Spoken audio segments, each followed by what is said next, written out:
जय हिंद दोस्तों, कैसे हैं आप सब। तो आशा करते हैं कि आप सब अच्छे होंगे। और आज हम लोग देखेंगे बिहार फायरमैन का मास्टर वीडियो, जिसमें हम लोग का साइंस का टॉपिक है और साइंस में भी आपका रसायन विज्ञान का है, क्योंकि आपका जो तीनों साइंस है उसको अलग अलग आपको मास्टर वीडियो दिए जा रहे हैं। आपका जो फिजिक्स का है वो कंप्लीट हो चुका है। आज हम लोग रसायन का देखेंगे और कल का जो वीडियो आपका साइंस का होगा तो उसमें हम लोग जीव विज्ञान को कंप्लीट कर लेंगे और उसके बाद जो आपका वर्ल्ड हिस्ट्री से हम लोग शुरू करेंगे। ठीक, और चलिए हम लोग इसको शुरू करते हैं। आपका एग्जाम जो है बहुत ही कम समय बचा हुआ है, तो आप लोगों को लगातार मास्टर वीडियो दिए जा रहे हैं और साथ ही साथ आपको प्रैक्टिस सेट भी मिल रहा है। थोड़ा सा भी जो प्रैक्टिस सेट क्या है कि कम मिल रहा है, तो आपको वो मिलेगा। वो भी कल से हम लोग 3-4 जो है आपका जो भी बचा हुआ है हम लोग उसको बहुत जल्द कंप्लीट कर लेंगे। हम लोग उसको 20 तारीख से पहले जो है सारा जो है सेट प्रैक्टिस आपको कंप्लीट करा देंगे, तो आप लोग उसको देख लीजिएगा। और चलिए हम लोग अपने प्रश्न की ओर बढ़ते हैं। यहाँ से हम लोग का जो है खुल जा सिम सिम खुल गया। यहाँ से देखिए आपका जो पहला प्रश्न है कि निम्नलिखित में से कौन सा तत्व नहीं है। इसमें देखिए धातु है, अधातु है, गैस है और उपधातु है। तो ये जो गैस होता है ये आपको तत्व नहीं होता है। ठीक, चलिए अगला प्रश्न हम लोग का है। यहाँ से दूसरा प्रश्न हम लोग का है कि आधुनिक रसायन शास्त्र का जनक किसे कहते हैं। आधुनिक रसायन शास्त्र का जनक रदरफोर्ड, आइंस्टीन, लेबोजियर या फिर सीवी रमन। तो आपका राइट आंसर क्या होगा, यहाँ पर लेबोजियर को कहते हैं। राइट आंसर आपका सी हो जाएगा। चलिए तीसरा प्रश्न देखते हैं। यहाँ से तीसरा जो आपका प्रश्न कह रहा है कि एक तत्व में इलेक्ट्रॉनों और न्यूट्रॉनों की संख्या, एक तत्व में इलेक्ट्रॉनों और न्यूट्रॉनों की संख्या 18 और 20 है। तो एक तत्व की द्रव्यमान, यहाँ पर इस तत्व का द्रव्यमान संख्या ज्ञात करना है। क्या होगा, तो इसका जो द्रव्यमान आपको ज्ञात करना है तो ये 38 होगा। कैसे, तो द्रव्यमान संख्या बराबर होता है प्रोटॉन की संख्या प्लस न्यूट्रॉन की संख्या। तो 20 प्लस और 18 कितना होगा, 38। ठीक, चलिए चौथा प्रश्न देख लीजिए। यहाँ से हम लोग का चौथा जो प्रश्न कह रहा है कि प्लूटोनियम न्यूक्लियस, यहाँ पर न्यूक्लियाइड है, न्यूक्लाइड जो है यहाँ पर देखिए इसका ये परमाणु जो संख्या है 94 है और परमाणु भार आपको यहाँ से 242 है। तो इसके नाभिक में न्यूट्रॉनों की संख्या कितना होता है, तो इसके नाभिक में न्यूट्रॉनों की संख्या आपका हो जाएगा 148। कैसे होगा, तो देखिए इसका द्रव्यमान संख्या कितना है 242 है। ठीक, और परमाणु के क्रमांक कितना है, तो इसका परमाणु क्रमांक आपका 94 है। ठीक, यहाँ पर देखिए न्यूट्रॉनों की संख्या बराबर होता है द्रव्यमान संख्या माइनस प्रोटॉनों की संख्या। जब इसको आप लोग घटाइएगा 242 में से 94 तो ये आपको 148 होगा। ठीक, राइट आंसर आपका बी हो गया। चलिए पांचवा हम लोग प्रश्न देखते हैं क्या कह रहा है। प्रश्न है कि फैराडे स्थिरांक है, ये जो फैराडे स्थिरांक है ये क्या है, तो यह है आपको ये सार्वभौमिक स्थिरांक है। ठीक, ये जो फैराडे का स्थिरांक है ये सार्वभौमिक स्थिरांक है। चलिए अगला प्रश्न छठा हम लोग प्रश्न देखते हैं। प्रश्न है कि निम्न में से किसका जो है पीएच मान 7 होता है। देखिए 7 पीएच मान किसका होता है, शुद्ध पानी का, उदासीनी विलयन का, क्षारीय विलयन का या फिर अम्लीय विलयन का, कौन सा हो जाएगा। तो इसमें आपका जो राइट आंसर होगा कि ये सभी का। देखिए जो अम्लीय यहाँ पर हम लोग का क्या है कि शुद्ध पानी का भी जो होता है आपको 7 ही होता है और उदासीन विलयन का भी 7 ही होता है। तो इसमें हम लोग क्या करना है कि ए और बी जो होगा इसमें दोनों होगा। ठीक, चलिए अगला प्रश्न हम लोग देखते हैं। 7वें नंबर क्या प्रश्न कह रहा है। प्रश्न हम लोग का है कि पानी का पीएच मान कितना होता है, तो पानी का 7 होता है। ठीक, चलिए अगला यहाँ से 8 नंबर आपका प्रश्न है कि एक घोल का पीएच यहाँ पर 3 से 6 बढ़ता है, यहाँ पर बदलता है, तो H प्लस आयन की सांद्रता। देखिए यहाँ पर है प्रश्न कि एक घोल का जब पीएच मान 3 से 6 जब बढ़ता है तो इसका H प्लस आयन क्या होगा, तो इसका H प्लस जो आयन होगा आपको 1000 गुना कम हो जाएगी। क्या होगा, 1000 गुना जो इसका होगा वहाँ पर आयन वो कम हो जाएगा। ठीक, चलिए 9 नंबर प्रश्न हम लोग देखते हैं। यहाँ से थोड़ा सा पर्दा खुलने में देरी लग रहा है। ठीक है, यहाँ से हम लोग का है कि ब्रोमीन होती है। ये ब्रोमीन क्या है, तो ये ब्रोमीन जो है आपका एक लाल द्रव्य है। क्या है, ब्रोमीन जो होता है एक लाल द्रव्य होता है। देखिए यहाँ पर इसका जो गंध भी होता है, देखिए ब्रोमीन गहरा लाल रंग का तीक्ष्ण गंध वाला वाष्पशील द्रव्य है। और इसका जो परमाणु संख्या कितना होता है, इसका परमाणु संख्या 35 होता है। ठीक, और यह जो होता है वर्ग 17 का तत्व है और यह जो है आपको हैलोजनी के नाम से भी जानते हैं। ठीक, आपको याद रखना है कि यह हैलोजनी वर्ग के नाम से भी ब्रोमीन को जाना जाता है। अगला प्रश्न हम लोग का 10 नंबर प्रश्न क्या कह रहा है कि वेल्डिंग में प्रयोग होने वाली गैसें हैं। देखिए यहाँ पर वेल्डिंग में कौन सा गैस जो है प्रयोग होता है, तो वेल्डिंग में आपका प्रयोग होता है ऑक्सीजन तथा एसिटिलीन। ये 2 गैसें जो है आपको जो वेल्डिंग में प्रयोग की जाती है। चलिए 11 नंबर प्रश्न देखते हैं यहाँ से क्या कह रहा है आपका। प्रश्न है कि गैल्वेनाइड लोहे के पाइप पर परत होती है, किसकी परत होती है, तो ये जो गैल्वेनाइड होता है इसमें आपका जस्ते की परत चढ़ाई जाती है। किसका, जस्ते का। राइट आंसर आप लोग ए कर लीजिएगा। चलिए नेक्स्ट प्रश्न हम लोग का 12 नंबर क्या कह रहा है।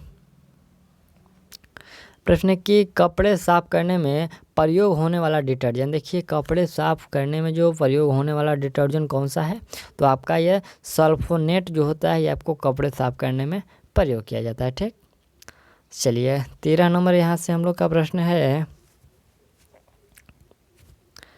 प्रश्न है कि वह तत्व जो मानव पसीने के माध्यम से उत्सर्जित होता है। देखिए यहाँ पर हम लोग से प्रश्न है कि मानव शरीर के द्वारा जो है कौन सा तत्व जो है यहाँ पर कौन सा, देखिए कौन सा तत्व है जो उत्सर्जित होता है। इसमें गंधक है, लोहा है, और भी यहाँ पर हम लोग का ऑप्शन 2 कट गया है। तो इसमें क्या होगा, तो देखिए इसमें क्या होता है कि पसीने में जो होता है आपका गंधक भी होता है, लोहा भी होता है, मैग्नीशियम भी होता है, जस्ता भी होता है। ये सभी का जो मिश्रण होता है, क्योंकि देखिए पसीना जो होता है वह मुख्य रूप से पानी से निर्मित होता है और इसमें जो खनिज अम्ल और यूरिया मौजूद हो रहते हैं। तो पसीने में जो मुख्य रूप से आपका सोडियम भी होता है, पोटेशियम भी होता है, कैल्शियम, मैग्नीशियम, यानी कि बहुत सारे इसमें तत्व होते हैं। ठीक, तो आप लोग इसमें राइट आंसर सभी कर लीजिएगा। चलिए 14 नंबर प्रश्न क्या कह रहा है हम लोग से। प्रश्न है कि नीला, यहाँ पर देखिए नीला थोथा रासायनिक रूप से, यहाँ पर देखिए नीला थोथा रासायनिक रूप से है क्या है, तो जो नीला थोथा होता है ये रासायनिक रूप से आपको कॉपर सल्फेट होता है। इसका रासायनिक सूत्र होता है CuSO4 × 5H2O होता है। ठीक, कितना होता है, CuSO4 × 5H2O होता है, इसका रासायनिक सूत्र है। ठीक, चलिए अगला प्रश्न क्या हम लोग का 15 नंबर प्रश्न देख लीजिएगा। प्रश्न है कि निम्नलिखित में से सबसे भारी धातु कौन सी है, तो सबसे भारी धातु आपका यहाँ से जो प्लेटिनम है ये सबसे भारी धातु है। ठीक, प्लेटिनम का संकेत क्या होता है, Pt। अगला प्रश्न देख लीजिए 16 नंबर। और आपको यदि क्वेश्चन का जो आंसर याद हो तो आप लोग कमेंट करिएगा। आपका जो लाइव चैट है वो खुला है, तो लाइव चैट में आप लोग कमेंट करने की कोशिश करिएगा। ठीक, चलिए स्टेनलेस स्टील एक मिश्र धातु है। ये जो स्टेनलेस स्टील होता है ये किसका किसका मिश्र धातु होता है आपको बताना है। तो देखिए स्टेनलेस स्टील जो होता है लोहे और निकेल, लोहे और क्रोमियम, तांबे और क्रोमियम, और लोहे और जस्ते, इस सभी का जो मिश्रण होता है। जैसे कि देखिए लोहा के साथ इसमें आपको कार्बन भी रहता है, निकेल भी रहता है, क्रोमियम भी रहता है, तो इन सभी का जो निश्चित अनुपात में आपको यह स्टेनलेस स्टील बनाया जाता है और इस पर जो है जंग नहीं लगता है। ठीक, यही इसका कारण है स्टेनलेस स्टील का किस पर जंग नहीं लगता है। चलिए 18 नंबर प्रश्न देख लीजिए। प्रश्न 17 नंबर है ना जी, 17 नंबर हम लोग का प्रश्न है कि टूटी हुई हड्डियों की रक्षा के लिए प्लास्टर ऑफ पेरिस का प्रयोग होता है, यह है। देखिए प्लास्टर ऑफ पेरिस का प्रयोग होता है तो यह क्या होता है, तो ये प्लास्टर ऑफ पेरिस जो होता है वह आपका जिप्सम होता है। ठीक, जिप्सम का रासायनिक सूत्र क्या होता है, CaSO4 और × 2H2O होता है। ठीक, ये क्या है, ये जिप्सम का रासायनिक सूत्र है। ठीक, चलिए अगला प्रश्न हम लोग का 18 नंबर प्रश्न क्या कह रहा है। प्रश्न है कि प्लास्टर ऑफ पेरिस का सूत्र, उसमें हम लोग से जिप्सम का पूछा गया था और इसमें आपको प्लास्टर ऑफ पेरिस का सूत्र पूछा गया। तो ये होता है आपको CaSO4 और × 2 और उसके बाद जो होता है H2O, यानी कि ऑप्शन जो बी है इसमें आपका प्लास्टर ऑफ पेरिस का रासायनिक सूत्र बिल्कुल सही है। ठीक, चलिए अगला यहाँ से हम लोग का प्रश्न है 19 नंबर देख लीजिएगा। प्रश्न है कि एक हाइड्रोकार्बन जिसमें कार्बन के 2 परमाणु द्विबंध द्वारा जुड़े हो ये कहलाते हैं, क्या कहलाते हैं, तो ये जो है द्विबंध के द्वारा जो जुड़े होते हैं इसे कहते हैं आपको एल्किन कहते हैं। क्या कहते हैं, एल्किन। ऑप्शन आप लोग बी जो है राइट कर लीजिएगा। और चलिए अगला प्रश्न देखते हैं 19-20 नंबर प्रश्न क्या कह रहा है। प्रश्न है कि सिरके का रासायनिक नाम क्या होता है। ठीक, सिरके का रासायनिक नाम क्या होता है, तो आपका राइट आंसर होगा एसिटिक अम्ल कहते हैं। एसिटिक अम्ल का रासायनिक सूत्र क्या होता है, CH3 और COOH होता है। ठीक, इसका IUPAC नेम क्या है, एथिनोइक अम्ल है। ठीक, चलिए अगला प्रश्न 21 नंबर प्रश्न क्या कह रहा है हम लोग से। प्रश्न है कि निम्नलिखित में से कौन सा अम्ल सिरके में उपस्थित होता है? तो सिरके में एसिटिक अम्ल होता है। ठीक, चलिए नेक्स्ट प्रश्न हम लोग का 22 नंबर प्रश्न है कि कार के प्रयोग होने वाला अम्ल, देखिए कार के बैटरी में प्रयोग होने वाला अम्ल कौन सा है? तो आपका राइट आंसर होगा ये सल्फ्यूरिक अम्ल होता है। ठीक, कार के बैटरी में सल्फ्यूरिक अम्ल का प्रयोग होता है और इस सल्फ्यूरिक अम्ल का सूत्र क्या होता है? H2SO4 होता है। ठीक, यह सल्फ्यूरिक अम्ल का सूत्र है। चलिए अगला प्रश्न हम लोग का 23 नंबर है।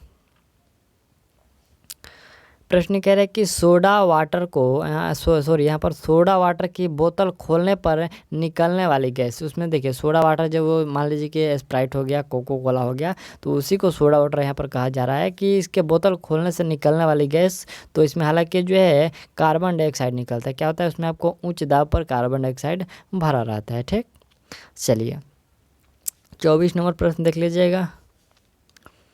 यहाँ से आपका प्रश्न है कि खनिज मिनरल क्या है? ये खनिज जो होते हैं क्या होते हैं? तो यह खनिज जो होता है आपको अकार्बनिक ठोस होते हैं। ठीक, ऑप्शन आपका बी जो है राइट है। और चलिए अगला प्रश्न यहाँ से हम लोग का 25 नंबर प्रश्न है कि वर्ष 1945 में नागासाकी जापान में गिराए गए बमों में जो कौन सा विस्फोट प्रयोग किया गया था? देखिए यहाँ पर जो 1945 में जो नागासाकी पर बम गिराया गया था, तो इसमें आपको पूछा गया कि उसमें कौन सा विस्फोटक प्रयुक्त था? तो इसका राइट आंसर क्या होगा? इसमें आपका राइट आंसर होगा प्लूटोनियम। देखिए जो आपका 9 अगस्त 1945 को फैटमैन नामक जो है बम नागासाकी के जापान पर गिराया गया था। ठीक, तो इसमें आपको जो है प्लूटोनियम का प्रयोग किया गया था। वहीं आपको एक 6 अगस्त को भी गिराया गया था, तो 6 अगस्त में जो आपका वह यूरेनियम का प्रयोग किया गया था। तो आपको याद रखना है कि जो 9 अगस्त में आपका प्लूटोनियम प्रयोग किया गया था और 9 अगस्त में यहाँ पर देख लीजिएगा प्लूटोनियम, और 6 अगस्त में जो आपका यूरेनियम। ठीक, यहाँ से 6 और यहाँ से आप लोग 9 याद रखिएगा। ठीक, चलिए अगला प्रश्न हम लोग का 26 नंबर प्रश्न है। प्रश्न है कि एक ही प्रकार का परमाणु निम्न में किस में मिलता है? देखिए यहाँ पर एक ही प्रकार का परमाणु निम्न में किस में मिलता है?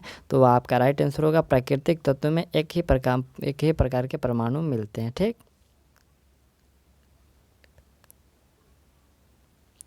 चलिए अगला प्रश्न हम लोग 27 नंबर देखते हैं।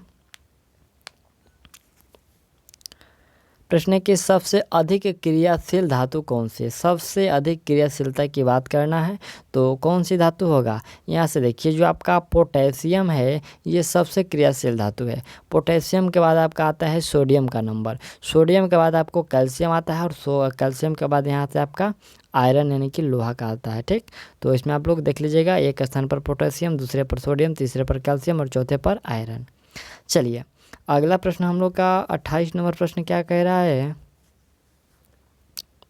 प्रश्न की वनस्पति तेल से यहाँ पर वनस्पति तेल से जो है वनस्पति घी बनाने में प्रयुक्त होने वाली गैस, कौन सी गैस प्रयुक्त होता है? तो इसमें आपको हाइड्रोजन का प्रयोग किया जाता है। ठीक, वनस्पति तेल से वनस्पति घी बनाने में हाइड्रोजन का प्रयोग किया जाता है। चलिए अगला प्रश्न देख लीजिएगा। 29 नंबर हम लोग से प्रश्न कह रहा है कि आयोडीकृत लवण में रहता है। देखिए आयोडीकृत लवण में क्या रहता है? तो हालांकि उसमें आपको आयोडीकृत लवण में पूछा गया क्या रहता है, तो आपका राइट आंसर हो जाएगा इसमें पोटेशियम आयोडाइड रहता है। क्या रहता है? Potassium iodide. चलिए अगला प्रश्न 30 नंबर हम लोग देखते हैं। प्रश्न है कि खाने का नमक NaCl किससे बनता है? तो यह जो NaCl होता है आपको मजबूत अम्ल और मजबूत क्षार से बनता है। ठीक, क्या होता है कि अम्ल और क्षार का ये मिश्रण होता है NaCl नमक। चलिए अगला प्रश्न देखते हैं हम लोग का। प्रश्न है कि सभी जैव यौगिक का अनिवार्य मूल तत्व है, सभी जैव यौगिक का अनिवार्य मूल तत्व कौन सा है? तो आपका राइट आंसर यहाँ पर कार्बन जो हो जाएगा। ठीक, कार्बन जो है सभी के लिए अनिवार्य है। ठीक, चलिए अगला प्रश्न हम लोग का 32 नंबर देख लीजिएगा। 32 नंबर प्रश्न है कि ऑक्सीजन अनुपस्थित होती है। देखिए ये जो अनुपस्थित होती है तो यह है आपको केरोसिन में, आपको केरोसिन में जो है ऑक्सीजन देखने को नहीं मिलता है। ठीक, मिट्टी तेल उसी को कहते हैं, तो केरोसिन में नहीं होता है। चलिए अगला प्रश्न हम लोग का 33 नंबर है कि सिगरेट लाइटर में निम्नलिखित में से कौन सी गैस प्रयुक्त होती है। तो सिगरेट लाइटर में जो प्रयुक्त होता है आपको ब्यूटेन प्रयुक्त होता है। ठीक, ऑप्शन आप लोग ए जो है राइट कर लीजिएगा। और ब्यूटेन का सूत्र क्या होता है, C4 और H10 होता है। क्या होता है, C4H10, ये ब्यूटेन का सूत्र है, रासायनिक सूत्र। चलिए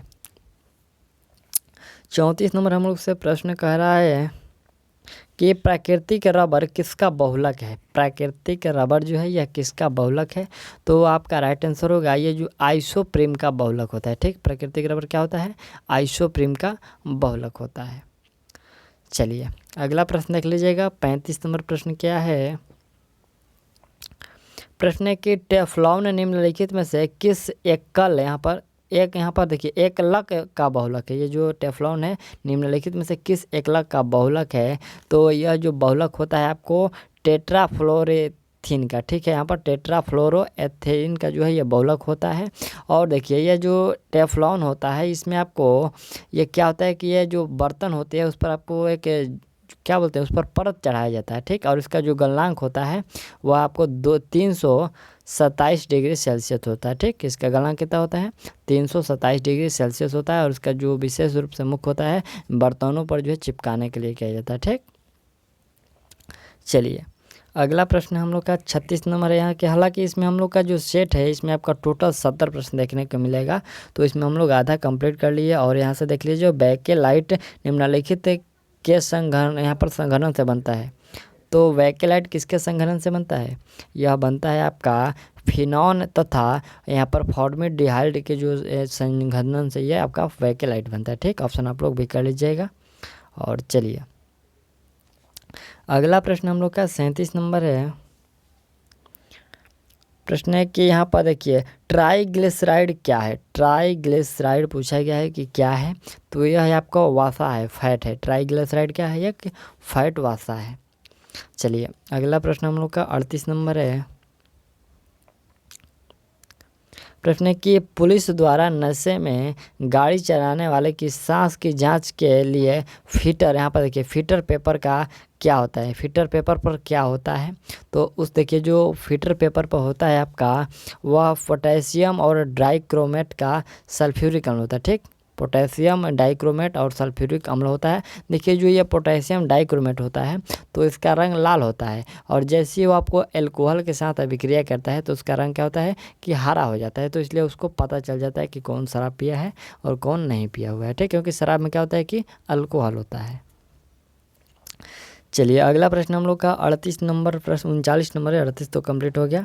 39 नंबर है कि घरेलू ईंधन के रूप में प्रयुक्त एलपीजी में मुख्यतः होते हैं। एलपीजी में क्या होता है, तो बिल्कुल सही, इसमें आपका जो एलपीजी में होता है या इसमें आपको देखिए ये प्रोपेन और ब्यूटेन होता है। क्या होता है, ये देखिए घरेलू ईंधन के रूप में जो प्रयुक्त आपका एलपीजी होता है अर्थात ये तरलीकृत पेट्रोलियम गैस है और हाइड्रोकार्बन गैस का एक ज्वलनशील मिश्रण होता है। इसमें आपको मुख्यतः प्रोपेन और जो है ब्यूटेन इन दोनों का मिश्रण होता है। ठीक, प्रोपेन का रासायनिक सूत्र क्या होता है, C3। ठीक, C3H8 होता है। और जो ब्यूटेन का होता है वो आपको C4H10 होता है। ठीक, और इसमें देखिए कुछ ये दोनों का तो मिश्रण होता है। और उसके जो है खास पहचान के लिए, जैसे कि इसका रिसाव हो रहा है तो इसके खास पहचान के लिए इसमें आपको एक मरकैप्टन नाम का जो है तत्व मिलाया जाता है। इसमें गैस क्या होते हैं, कुछ गंधक पदार्थ मिलाया जाता है। ठीक है, तो इसलिए जब रिसाव करता है तो इसमें आपको जो है पता चल जाता है कि यहाँ पर गैस लीकेज हो रहा है। ठीक, चलिए अगला हम लोग का 40 नंबर प्रश्न है। प्रश्न है कि ग्रीन हाउस गैस में मुख्य घटक होता है। देखिए ग्रीन हाउस गैस में जो होता है आपका मुख्य घटक कौन सा होता है, तो इसमें कौन सा होता है आपको देखिए carbon dioxide, methane, nitrous oxide और ओजोन, ये सभी होते हैं। क्या होते हैं कि ये सभी जो होते हैं ये ग्रीन हाउस के लिए मुख्य घटक है। ठीक है, इसमें आप लोग का राइट आंसर इनमें से सभी हो जाएगा। हालांकि ऑप्शन में नहीं दिया गया है तो इनमें से सभी होगा। चलिए 41 नंबर प्रश्न देखा जाए हम लोग का। प्रश्न है मुख्य घटक होता है। देखिए इसमें मुख्य घटक क्या होता है वही प्रश्न है, तो इसमें भी आप लोग कर लीजिएगा carbon dioxide, methane, nitrous oxide और ओजोन। चलिए अगला प्रश्न हम लोग का 42 नंबर है कि पेट्रोल तथा डीजल के अधूरे जलने से उत्पन्न होता है। क्या उत्पन्न होता है? तो देखिए, जब पेट्रोल और डीजल जब अधूरा जलेगा तो इसमें कार्बन मोनोऑक्साइड जो है उत्पन्न होगा। क्या होगा? कार्बन मोनोऑक्साइड जो है उत्पन्न होगा। चलिए, अगला प्रश्न हम लोग का 43 नंबर प्रश्न है कि साबुन ग्रीज को हटाता है। यह साबुन जो है ग्रीज को हटाता है, कैसे हटाता है? तो इसका राइट आंसर होगा, यह हटाता है आपको पायसीकरण के द्वारा। ठीक, पायसीकरण एक प्रक्रिया है जिसके द्वारा ये साबुन जो है ग्रीज को हटाता है। चलिए, अगला प्रश्न हम लोग का 44 नंबर है।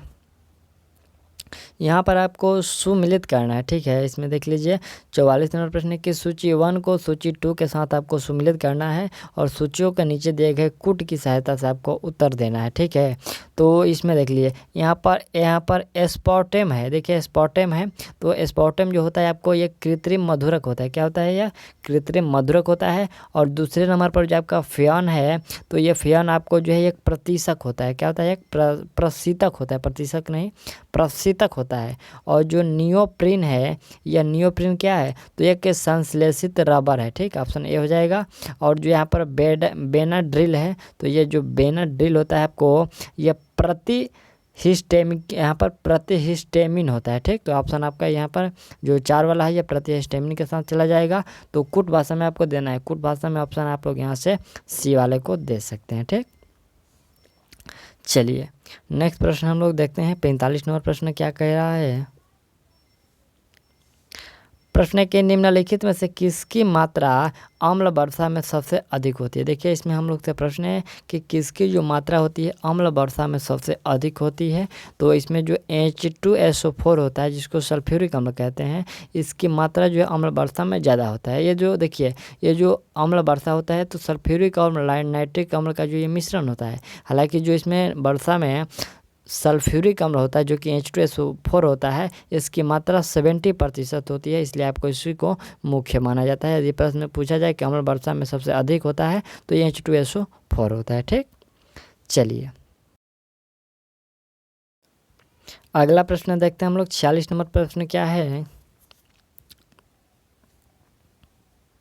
प्रश्न की अम्ल वर्षा होती है, तो देखिए यहाँ पर कुछ अलग प्रश्न है कि अम्ल वर्षा होती है कारखानों से, पेट्रोल से, कोयला के जलने से और लकड़ी से। तो हालांकि अम्ल वर्षा इन सभी के से होती है। ठीक है, इसमें आप लोग ऑप्शन डी हो जाएगा कि इन सभी के द्वारा अम्ल वर्षा का ये कारण है। ठीक, चलिए 47 नंबर प्रश्न, शुष्क बर्फ है। ये जो शुष्क बर्फ होता है तो क्या होता है? ये ठोस कार्बन डाइऑक्साइड होता है। ठीक, ऑप्शन आप लोग बी कर लीजिएगा। और कोई हम लोग का कुछ इजी प्रश्न है, तो इजी प्रश्न में हम लोग ज़्यादा समय लेने की कोशिश नहीं करेंगे। और यहाँ से निम्नलिखित में से किसे शुष्क बर्फ कहते हैं? तो यही आपका ठोस कार्बन डाइऑक्साइड ही होगा, ऑप्शन सी होगा। इसमें आपको थोड़ा सा प्रश्न पूछने का जो नज़रिया है वो बदल दिया गया था। चलिए अगला 49 नंबर प्रश्न क्या है? शुष्क बर्फ क्या है? फिर भी यही वही प्रश्न है, ठोस कार्बन डाइऑक्साइड है, ये भी आप लोग कर लीजिएगा। और अगला 50 नंबर, ये कुछ अलग प्रश्न है। प्रश्न हम लोग का है कि चूने का पानी यहाँ पर किसके द्वारा दूधिया हो जाता है? ठीक, चूने का पानी जो है किसके द्वारा दूधिया हो जाता है? तो यह आपको CO2 के कारण जो है ये दूधिया हो जाता है। ठीक, CO2 के द्वारा यह दूधिया हो जाता है। और अगला प्रश्न देखते हैं, 51 नंबर प्रश्न क्या है? प्रश्न है कि एक कार बैटरी में प्रयुक्त विद्युत अपघट्य होता है। देखिए यहाँ पर विद्युत अपघट्य होता है तो ये सल्फ्यूरिक अम्ल होता है। ठीक है, यहाँ पर पूछा गया कि कार बैटरी में प्रयुक्त कौन सा विद्युत अपघट्य होता है? तो कार की बैटरी में जो आपका सल्फ्यूरिक अम्ल का प्रयोग किया जाता है और इसका सूत्र होता है H2SO4। चलिए नेक्स्ट प्रश्न हम लोग 52 नंबर देखते हैं। प्रश्न है कि निम्नलिखित में से किसमें जो है कार्बन नहीं है? देखिए इसमें कार्बन किसमें नहीं है, तो इसमें क्या हो सकता है? उपयुक्त में से कोई नहीं, क्योंकि जो हीरा भी है ये कार्बन का ही अपरूप है, ग्रेफाइट भी है और कोयला, ये तीनों जो है आपको कार्बन का ही अपरूप है। तो कैसे यहाँ पर जाहिर सी बात है कि इन सभी में कार्बन होगा, तो उपयुक्त में से कोई नहीं हो जाएगा। ठीक, चलिए अगला प्रश्न हम लोग का 53 नंबर है कि निम्न में सबसे सख्त कौन सा है? सबसे सख्त का कहने का मतलब कि यहाँ पर सबसे कठोर कौन सा है? तो कठोर इसमें आपका हीरा है, ऑप्शन आप लोग ए कर लीजिएगा। चलिए अगला प्रश्न हम लोग देखते हैं 54 नंबर। प्रश्न है कि निम्न पदार्थों में कौन सा पदार्थ खाने की वस्तुओं के परीक्षण प्रयोग होता है। देखिए यहाँ पर खाने की वस्तुओं के परिरक्षण के लिए प्रयोग होता है, कौन होता है? तो इसमें आपका जो सोडियम बेंजोनोएट है, इसके आपको खाने की वस्तुओं के परीक्षण में के लिए जो है परिरक्षण के लिए जो है प्रयोग होता है। ठीक, ऑप्शन आप लोग सही कर लीजिएगा। चलिए अगला यहाँ से हम लोग का प्रश्न है कि पारद जो धातु ये मिश्रण है किसका? पारद धातु जो होता है ये किसका किसका मिश्रण होता है? तो ये पारद युक्त मिश्रण होता है। ठीक, पारद धातु क्या होता है कि यह पारद युक्त मिश्रण होता है। चलिए अगला प्रश्न हम लोग का ये 56 नंबर है कि खाना बनाने में प्रयोग की जाने वाली गैस मुख्यतः है। देखिए खाना बनाने में कौन सी गैस प्रयोग की जाती है? तो इसमें आपका मीथेन का प्रयोग किया जाता है। देखिए जो खाना बनाने में मुख्यतः मीथेन गैस का उपयोग किया जाता है। इससे गोबर, कूड़ा, कचरा आदि से इसे प्राप्त किया जाता है। किसको? मीथेन गैस को। चलिए अगला हम लोग का 57 नंबर जो प्रश्न है कि निम्न धातुओं में कौन सामान्यतः ताप पर द्रव है? देखिए यहाँ पर सामान्य ताप पर कौन सा होता है जो द्रव होता है? तो इसमें हम लोग का पारा जो होता है ये सामान्य ताप पर द्रव होता है। चलिए नेक्स्ट प्रश्न हम लोग देखते हैं। 58 नंबर प्रश्न क्या है? प्रश्न के ठोस कपूर से कपूर वाष्प बनने की प्रक्रिया को कहते हैं। देखिए यहाँ पर ठोस कपूर से जो है कपूर वाष्प बन जाता है, तो इस प्रक्रिया को ऊर्ध्वपातन कहते हैं। क्या कहते हैं? ऊर्ध्वपातन कहते हैं। चलिए नेक्स्ट प्रश्न देखते हैं। 59 नंबर प्रश्न क्या है कि पीतल के बर्तनों को कलई करते समय गर्म, यहाँ पर देखिए गर्म बर्तन की सफाई के लिए जो है प्रयोग किए जाने वाले अमोनिया क्लोराइड चूर्ण से निकलने वाला धुआं होता है। देखिए यहाँ पर अमोनिया क्लोराइड से, यहाँ पर अमोनिया क्लोराइड के चूर्ण से निकलने वाला धुआं होता है, तो वह कौन सा होता है? वह धुआं होता है आपका अमोनिया और हाइड्रोक्लोरिक एसिड होता है। ठीक, यहाँ पर ऑप्शन आप लोग डी जो है राइट आंसर कर लीजिएगा। इसमें धुआं निकलता है जो अमोनिया और हाइड्रोक्लोरिक एसिड वाला धुआं होता है। चलिए 60 नंबर जो हम लोग का प्रश्न कह रहा है कि नींबू खट्टा किस कारण से होता है? तो नींबू का खट्टा कारण ये आपको साइट्रिक अम्ल के कारण होता है। ठीक, चलिए अगला यहाँ से 61 नंबर प्रश्न है कि वाहनों से निकलने वाली गैस कौन सी? देखिए वाहन से कौन सा गैस निकलता है? तो हालांकि देखिए वाहन से जो निकलने वाला गैस, वाहनों में मुख्यतः carbon dioxide, carbon monoxide, nitrogen oxide, यानी कि देखिए इसमें से जो सभी होगा carbon dioxide, carbon monoxide, marsh gas जिसको मीथेन कहते हैं, और नाइट्रोजन ऑक्साइड, ये सभी जो ये वाहन से निकलते हैं।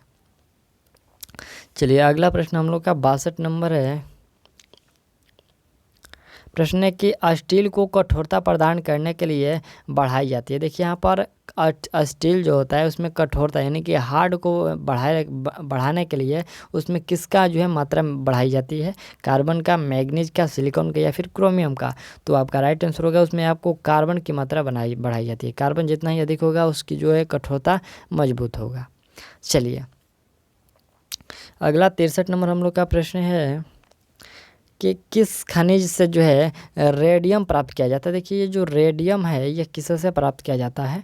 तो आपका राइट आंसर होगा ये पिच ब्लेड से जो है रेडियम प्राप्त किया जाता है। ठीक, ऑप्शन आप लोग बी कर लीजिएगा। चलिए अगला प्रश्न हम लोग का 64 नंबर है। प्रश्न है कि तैरने के तालाब में तैरने से मनुष्य की त्वचा जल जाती है, इसका क्या कारण है? ठीक, तैरने के तालाब से जो मनुष्य तैरते हैं तो उसकी त्वचा जल जाती है, इसका क्या कारण है? तो इसका कारण है कि क्लोरीन का कारण है। क्या होता है कि देखिए तालाब में तैरने से मनुष्य की त्वचा जल जाती है क्योंकि तालाब के शुद्ध करने के जो है Cl2 का प्रयोग किया जाता है। क्या होता है? तालाब को शुद्ध करने के लिए Cl2 यानी कि यहाँ पर क्लोरीन का प्रयोग किया जाता है, और क्लोरीन जो होता है एक आपको अधिकता के कारण शरीर की त्वचा जल जाती है कि क्लोरीन की मात्रा बढ़ने के कारण ही जलता है। ठीक, चलिए 65 नंबर प्रश्न देख लीजिए। प्रश्न है कि हाइड्रोजन को जलने से क्या बनेगा? तो हाइड्रोजन को जलने से यहाँ से आपका पानी बनता है। क्या होता है कि देखिए हाइड्रोजन यहाँ पर H2 को जलने से जल का निर्माण होता है। ऑप्शन आप लोग डी कर लीजिएगा। और अगला प्रश्न हम लोग का 66 नंबर है कि सोने को घोला जा सकता है। देखिए ये जो सोना होता है या आभूषण वाला, तो इसको किस में घोला जा सकता है, ठीक। तो इसको घोला जा सकता है आपका इसमें सल्फ्यूरिक अम्ल और नाइट्रिक अम्ल। देखिए यहाँ पर सल्फ्यूरिक अम्ल और नाइट्रिक अम्ल से इसको घोला जा सकता है। देखिए सोना को जो पूर्ण रूप से बात करें तो एक्वा रेजिया में घोला जाता है, और एक्वा रेजिया जो होता है आपको सांद्र नाइट्रिक अम्ल और हाइड्रोक्लोरिक, यहाँ पर सल्फ्यूरिक मत करिएगा, यहाँ से हम लोग का गलत है। यहाँ से आपका नाइट्रिक अम्ल और हाइड्रोक्लोरिक अम्ल, नाइट्रिक अम्ल उसमें 1 भाग रहता है और जो है हाइड्रोक्लोरिक अम्ल उसमें 3 भाग रहता है। तो 1:3 के अनुपात में जब नाइट्रिक और हाइड्रोक्लोरिक अम्ल रहता है तो इसमें जो एक्वा रेजिया का निर्माण होता है, और इसी में जो सोना जो होता है यहाँ पर क्या होता है, घोला जाता है, ठीक। तो ऑप्शन इसमें से हम लोग का चारों में से कोई जो है ये गलत है, सभी जो है गलत है, अलग होगा, ठीक। चलिए अगला प्रश्न हम लोग 67 नंबर देख लेते हैं। यहाँ से प्रश्न क्या कह रहा है, चलिए यहाँ से 67 नंबर प्रश्न है कि हाइड्रोक्लोरिक एसिड कांच की बोतल में नहीं रखा जाता क्योंकि यह अभिक्रिया करता है। ये किसके साथ अभिक्रिया करेगा, तो ये जो हाइड्रोफ्लोरिक एसिड जो है ये कांच के सिलिकॉन ऑक्साइड के साथ अभिक्रिया करेगा, और जब अभिक्रिया करेगा तो ये ब्लास्ट हो जाएगा, ठीक। चलिए अगला प्रश्न हम लोग का है, प्रश्न है कि वायु में थोड़ी देर रहने पर किसी धातु के ऊपर हरे रंग के बेसिक कार्बोनेट की परत जम जाती है, वह धातु है कौन। तो कौन धातु है जिस पर हरा रंग का बेसिक जो है कार्बोनेट का परत जम जाता है, तो आपका राइट आंसर होगा ये तांबा है। तांबा को जब हवा में रखिएगा तो आपको अभिक्रिया कहलाता है, ठीक। चलिए ऑप्शन आपका ये राइट है। और अगला प्रश्न हम लोग का 69 नंबर है, क्योंकि इसमें हम लोग का टोटल जो सेट में 70 प्रश्न है। तो यहाँ से 69 नंबर हम लोग का है कि विस्फोटक जो है नाइट्रोग्लिसरीन है, एक क्या है, तो नाइट्रोग्लिसरीन जो है एक आपको एस्टर है, ठीक। आपको याद रखना है यह एक एस्टर है। चलिए अगला यहाँ से हम लोग का 70 नंबर जो प्रश्न है, प्रश्न कह रहा है कि घरेलू एलपीजी सिलेंडरों में दाब मापक नहीं प्रदान किए जाते हैं क्योंकि। देखिए यहाँ पर दाब मापक जो है प्रयोग नहीं किए जाते हैं क्योंकि, तो इसका कारण यह है कि यह जो है एलपीजी द्वारा चेक हो जाते हैं, इसलिए यहाँ पर उसका जो दाब मापक प्रयोग नहीं किए जाते हैं, प्रदान नहीं किया जाता। तो ऑप्शन इसमें आपका जो डी है वो राइट हो गया, ठीक। चलिए तो यहाँ से हम लोग का जो है 70 प्रश्न जो था कंप्लीट कर लिए। और ये हम लोग का जो अगला जो वीडियो आपको मिलेगा मास्टर वीडियो बिहार फायरमैन का, तो उसमें आपको हम लोग जो है बायोलॉजी का जो है टॉपिक है कंप्लीट करा देंगे। और उसके बाद यदि आपको जिस भी टॉपिक पर पहले वीडियो चाहिए तो आप लोग कमेंट करिएगा। और आपका हिंदी का भी जो आपका बहुत जल्दी मास्टर वीडियो मिलेगा, तो हम लोग हिंदी का भी कोशिश करें कि आपको जल्द ही दे दे। तो आज का हम लोग का सेवा यहाँ से समाप्त होता है, और चलिए हम लोग मिलते हैं अगले वीडियो में। और तब तक लिए थैंक्स। और आप इसमें कितना सही कर पाए हैं आप लोग कमेंट कर दीजिएगा। तो चलिए मिलते हैं अगले वीडियो में, और तब तक लिए थैंक्स।